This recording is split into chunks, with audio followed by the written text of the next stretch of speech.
Quelques jours après avoir soutenu le Mali qui a exigé le retrait de la MINUSMA de son territoire, le Burkina Faso demande le retrait de ses troupes engagées dans le cadre de la MINUSMA. Dans ce journal, on parlera de la première défaite de Hubert Veloud dans le cadre des éliminatoires de la Coupe d'Afrique des Nations. Les étalons du Burkina Faso ont été battus 3-1 par le Cap-Vert hier dimanche 18 juin 2023. Mesdames et messieurs, voilà ce qui constitue la une de l'actualité de ce lundi 19 juin 2023 sur la première web radio du Burkina. Auditeurs, auditrices, bonjour et bienvenue. Je vous le disais en titre, le gouvernement du Burkina Faso prend acte de la demande de retrait sans délai de la mission multidimensionnelle intégrée des Nations Unies pour la stabilisation du Mali MINUSMA et salue cette décision courageuse formulée par les autorités maliennes de transition devant le Conseil de sécurité réuni pour sa 9350e session le 16 juin 2023 à New York. Le gouvernement burkinabé félicite le Mali pour ce choix assumé qui est conforme à la vision stratégique de l'État malien dans la lutte contre le terrorisme et pour la restauration de la paix et de la sécurité au Sahel. Il encourage le gouvernement et le peuple frère du Mali dans cette affirmation de la souveraineté de l'État malien et l'expression de la volonté des Maliennes et des Maliens à être les seuls maîtres de leur destin. Le gouvernement du Burkina Faso, dans un communiqué, invite la communauté internationale au strict respect des choix opérés par le Mali. Le Burkina Faso, pour sa part, demande au secrétaire général de l'Organisation des Nations Unies de bien vouloir prendre des dispositions utiles pour le retrait des troupes burkinabées engagées au Mali dans le cadre de la MINUSMA.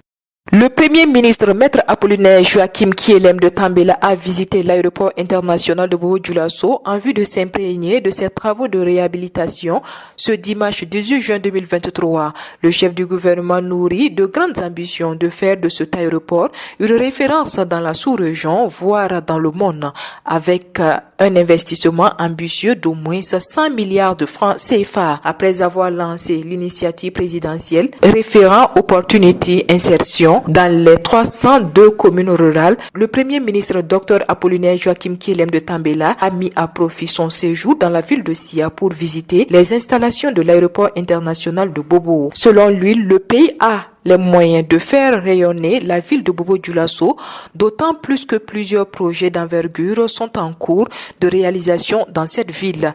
Il a cité la construction de l'hôpital de référence et le projet de construction du chemin de fer Bobo-Dioulasso-Sikasso qui tiennent à cœur le gouvernement. Par ailleurs, il a interpellé les ressortissants de Bobo-Dioulasso sur leur rôle dans le rayonnement de leur propre ville en ces termes. Ce n'est pas la peine de dire chaque fois que Bobo-Dioulasso est abandonné, alors que vous-même ne faites rien pour cette ville. Vous partez investir ailleurs. Je lance un appel aux ressortissants de Bobo-Dioulasso afin qu'ils se penchent sur leur ville pour qu'ensemble nous fassions de Bobo-Dioulasso une ville de référence en Afrique de l'Ouest et même pourquoi pas dans le monde.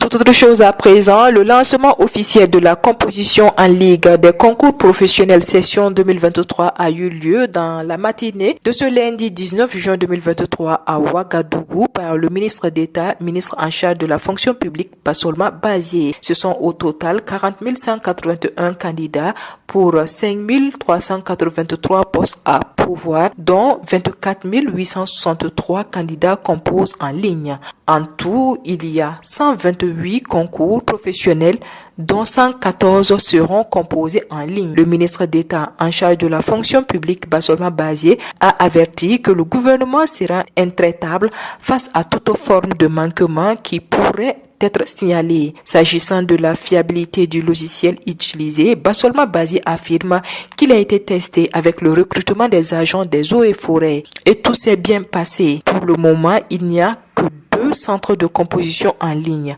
un à Ouaga et l'autre à Bobo-Dioulasso. Mais le ministre en charge de la fonction publique a indiqué que dès les sessions à venir, d'autres régions disposeront des centres de composition électronique. Dernier élément de ce journal et parlons sport. Les requins bleus du Cap-Vert ont réalisé un exploit en battant les étalons du Burkina Faso hier dimanche 18 juin 2023.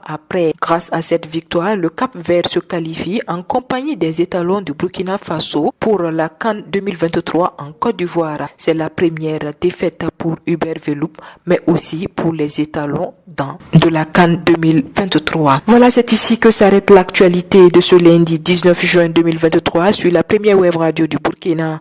Merci à vous qui nous avez suivis. L'actualité continue sur www.radio24.net et sur www.burkina24.com. Je vous retrouve demain pour d'autres sessions d'information.